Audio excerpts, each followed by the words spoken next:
What's up, Samurai? We are back in small Trove, and this is gonna be probably a bit of a shorter video. I just wanted to kind of notify you guys about what's been going on with me recently, and also just kind of talk about like what's going on with the Trove update, because we've been talking about this at length in the Trove live streams, and I know that a lot of you don't have the time for that. So in short, the update was originally promised to us as a March release. We don't know if that's still the case, just because there's a lot of like actual game breaking bugs with the update on the test server that the devs are going to have to iron out before they can even push the update live.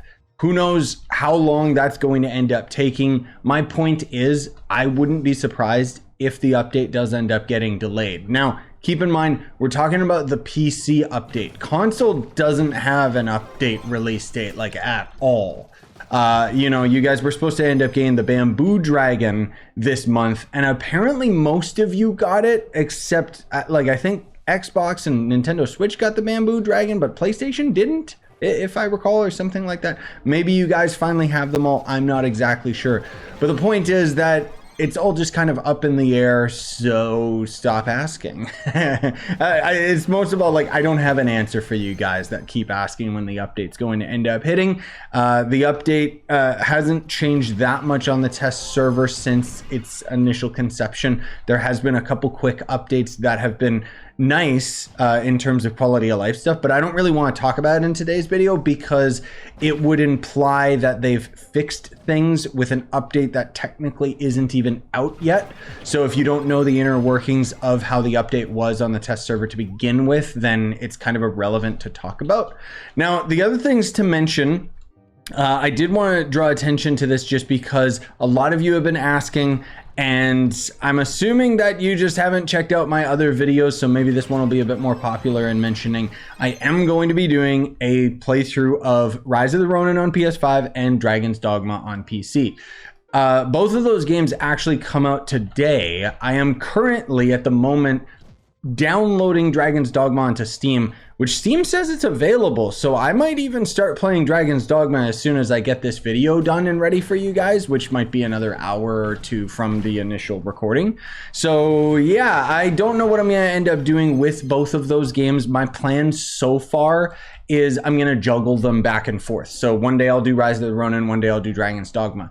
If Dragon's Dogma is in fact released on Steam right now, then that means I can actually just balance both of them today. But I'm just saying that there's no promises that I'll be able to maintain that moving forward with the playthrough, just because both of those games are demanding at the minimum 50 hours each because they're open world RPGs.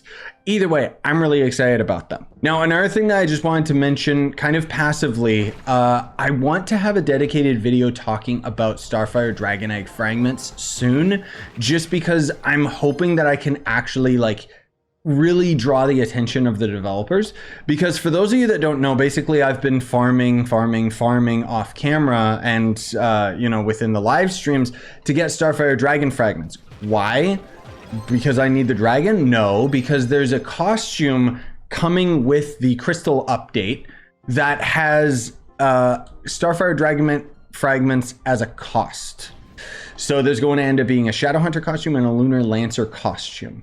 And at the moment, I only have one Starfire Dragon fragment. I had this fragment weeks ago, and arguably I've probably collected 30 or 40 Starfire Dragon fragments over many years casually that I slowly loot collected because I thought it was a pointless item to have, right? But the thing is, you might be wondering, why are Starfire Dragon Fragments so extremely rare? And this is where I want to end up having an individual video talking about this to really hammer home the idea to the developers that I don't think understand what the history of the Starfire Dragon Egg Fragments is. Which is that originally, when the Starfire Dragon was first added to the game, it actually only cost 5 fragments in total to craft the dragon, which is why the dragon fragments were so extremely rare.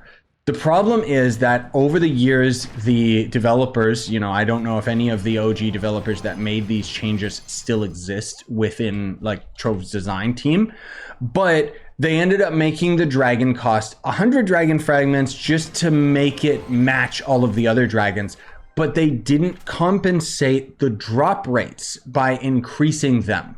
And so that's why it still is the worst dragon to get in the game, just because it has the drop rates as if you only needed 5 fragments. So it takes hours. Like I've clocked in about 4, maybe like 5 hours now into just non-stop grinding for the Starfire Fragments, and I haven't gotten a single one.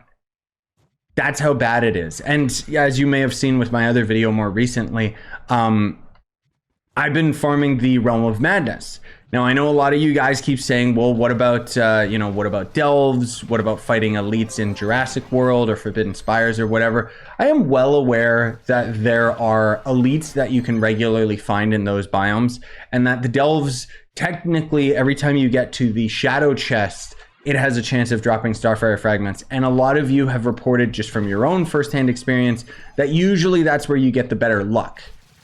That's not always the case.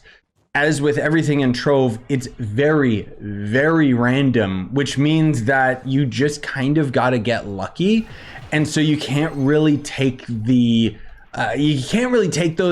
statistics realistically serious.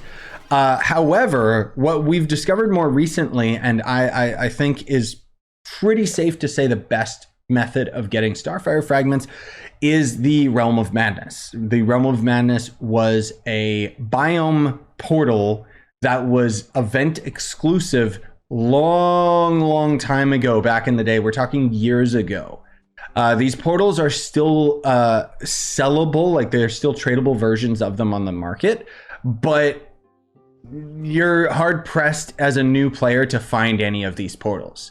Now, what these portals essentially do, and why we continually keep farming in them, is because this biome is very, very small, and it continually spawns elite mobs. And elite mobs are what drop the Starfire Fragments. So I just want to put that into perspective, just how many elite enemies are in this biome. And the majority of my grind time for the Starfire Fragments has been in this biome. So when I tell you guys, oh, I spent like maybe 4 or 5 hours nonstop grinding and I haven't gotten a single Starfire Fragment, you got to consider that the average player won't have access to this biome. I don't even know if you guys on console do. You might, I don't remember. But the point being is that this biome not being accessible to the average player means that those numbers of, the chance of success, that just gets inflated even more, and this dragon suddenly becomes an impossibility. Like, good luck getting all the fragments that you need is all I'm saying. So I'm gonna keep grinding for it, just in the hopes that I can end up getting the fragments before the update goes live, but I don't think it's gonna happen. And when the update does go live, obviously this is gonna go to the sidelines because I'm gonna be focusing on Crystal 5 gear. Another big question that a lot of you guys keep asking about is, how do you get crystal gear efficiently? And more specifically, how do you get crystalline cores efficiently for the Cosmic Dragon? Just wait. Just wait for the new update to hit. It's going to make crystal gear kind of a joke, and in turn makes crystalline cores way easier to farm for. So I wouldn't invest too much of your time in doing that. Now, one last thing I did want to mention is shoutouts to Game Ago, because they actually, approved my request for Twitch drops. They have Twitch drops for Trove right now. So try and catch my Trove streams, on Twitch or YouTube or whatever. I mean, you can watch on YouTube and just have Twitch in the background.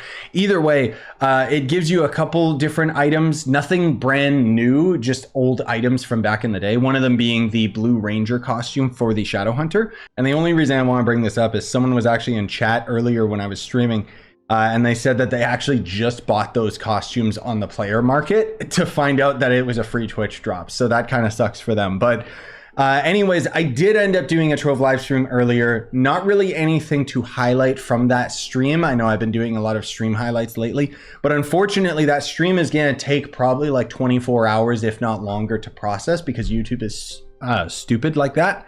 And so that stream VOD is going to be available tomorrow, which is why I'm rushing this video out today.